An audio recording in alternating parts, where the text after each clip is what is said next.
maikli lang itong pagkanta natin. Kakanta lang tayo, mga bossing. Oh, game ha? Di kita malilimutan, hindi kita mababayaan. Diyos ko po. Ano ba? Hindi ko kabisado lyrics nito eh. Pero parang ang sarap kantahin ng ano, no? Hindi kita malilimutan. Malilimutan ba ng ina ang anak?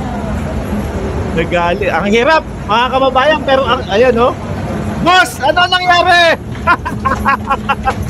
Bakit ganyan? Alam niyo po yung mga kababayan, tutol ko ng saglit, ha? Ito yung parang ano eh, no? Parang may ano, may nategi, tapos dadali na sa sementeryo. Tapos, after nun, mga kababayan, di ba, syempre, dapat naman po talaga, kumbaga, pagkatapos po, ilibing nung tao, mga kababayan, dapat naman po talaga, bumalik na tayo sa ating buhay-buhay. Maging masaya na tayo, mga kababayan, pagkatapos niya doon. Ano, kailangan bumalik eh.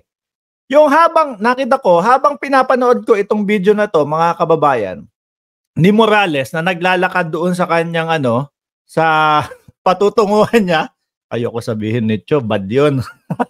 Doon sa patutunguhan niya, parang biglang sa akin, biglang sumaya. Doon sa last part ng video. Papakita ko din po sa inyo, mga kababayan. O yan ha, naglalakad si Morales.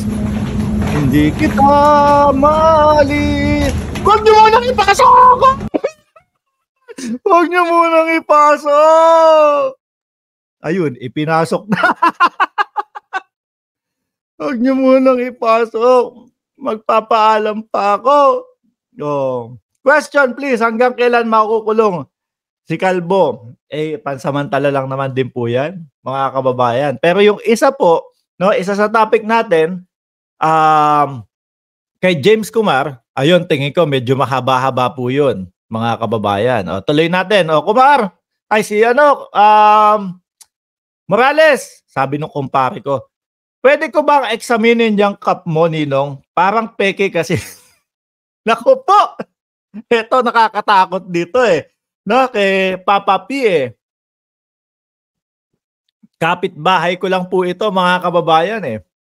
Sige, pag nagkita tayo, sukatin mo lang, ha? Sukatin mo lang. Oh, tuloy natin, mga bossing, ha? Pinasok agad. Hagisan nyo muna ng bulaklak. O, bulaklak, kumbaga, pagsuporta sa kanya. Oh. Oh. Oh. Pinasok na po, mga kababayan. Nasa loob na po. Huwag nyo muna takpan! Iiyak pa, mga DDS. Huwag niyo po munang takpan. Nasasaktan po, mga DDS. Naluluwa ako sa katatawa dito. Boss Red, shout out sa iyo. Oh. Huwag niyo munang iharang yung bato. Naku po. No. Buti nga pag ganun yung pasok eh, no? Pag ganun. Hindi yung pailalim na pag ganun. Di ba kasi meron mga pintuan naman yung mga pailalim, di ba?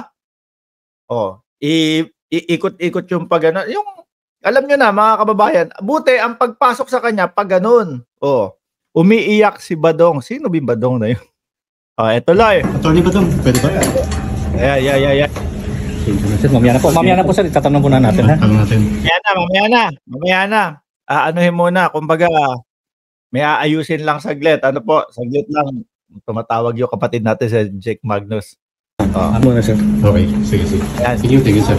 Ayan na, isinara na po, mga kababayan.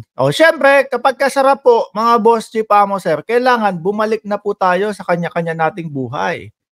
Kailangan maging masaya, ibalik na po natin ang ating saya, mga kababayan. Ano po? So, paano ba natin masasabing ibalik yung saya? Ito. Ito. Wala pa po sir. Ayan. Producer ka kanina? Ayan na po. Sasaya na po kayo. Sa Picoyo.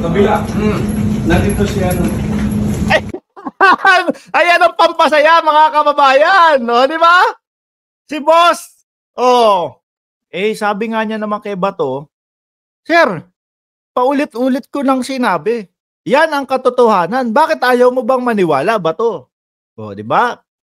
Makailang beses po si Picoy nagsabi, tatayuan ko po yung aking sinasabi na yun po ang katotohanan. Dalawa lang po ang aking agenda. Ang makapunta ng Senado at mapatunayan yung yung gawa-gawang dokumento, mga kababayan. Ibang klase to si Picoy.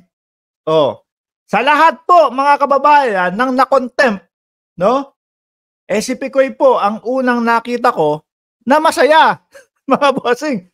Ibang klase yung ngiti ni Picoy. Pagkatapos, si Bato, init na. Linoloko mo ako, gayon.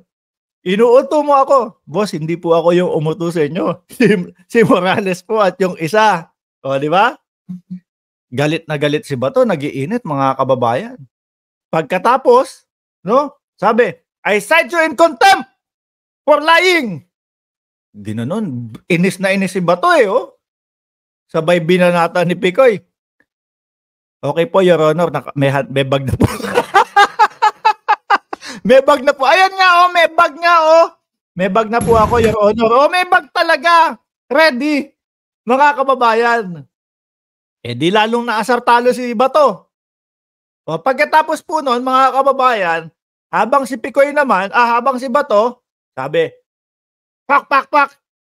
Hampas nung hampas nung kanyang martilyo, 1 minute break. Nahirapan i-absorb yung mga nangyayari po, lalo na pagkasagot sa kanya ni Picoy ng, okay po, Your Honor, may bag po akong dala.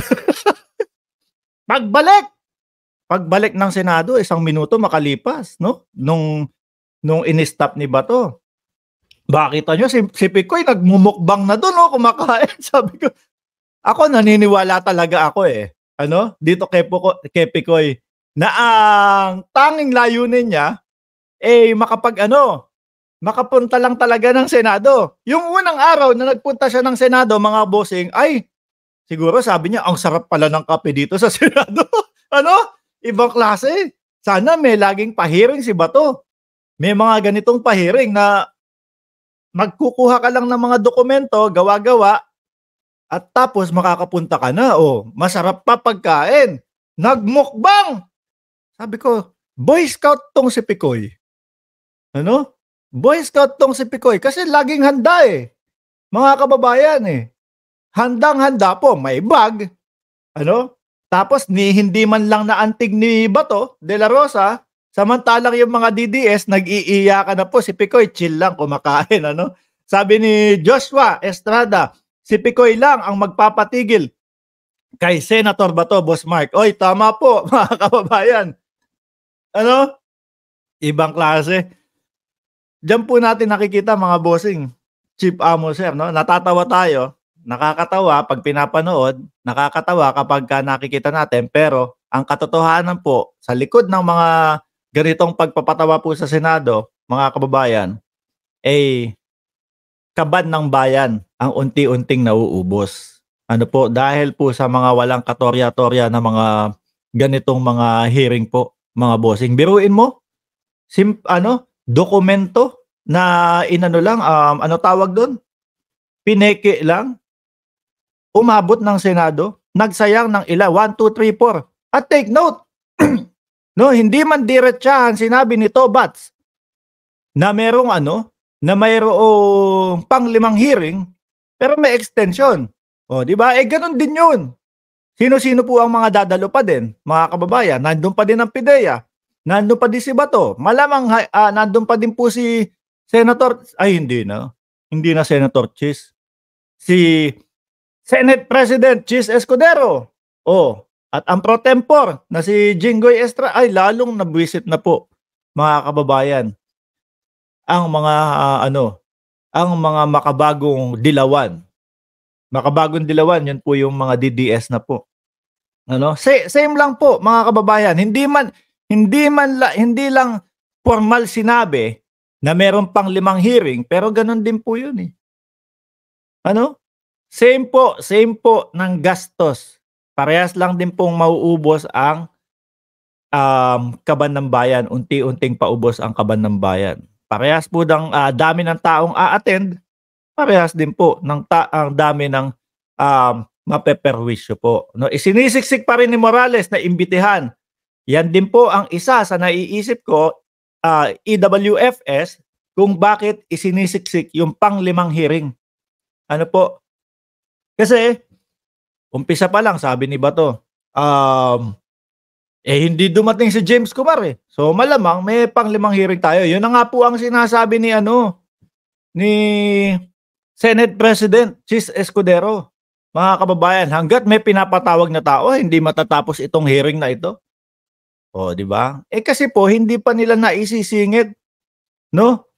Yung pagpapatawag kay First Lady Lisa Marcos, which is alam naman po nila hindi mangyayari, mga kababayan. Biruin mo, dokumento lang ang pag-uusapan. Pero gusto nilang paabutin na pati po si First Lady Lisa Marcos, mga kababayan, na pumunta doon. Anong mga kalokohan yan? Sabi ni Paulo Saison, mag-gym ako bukas, Ninong, sa gym mo. Sa Progressive kasi project ko sa isa. Ay, sige, nandun lang ako. Bubuksan ko ang pinto sa'yo.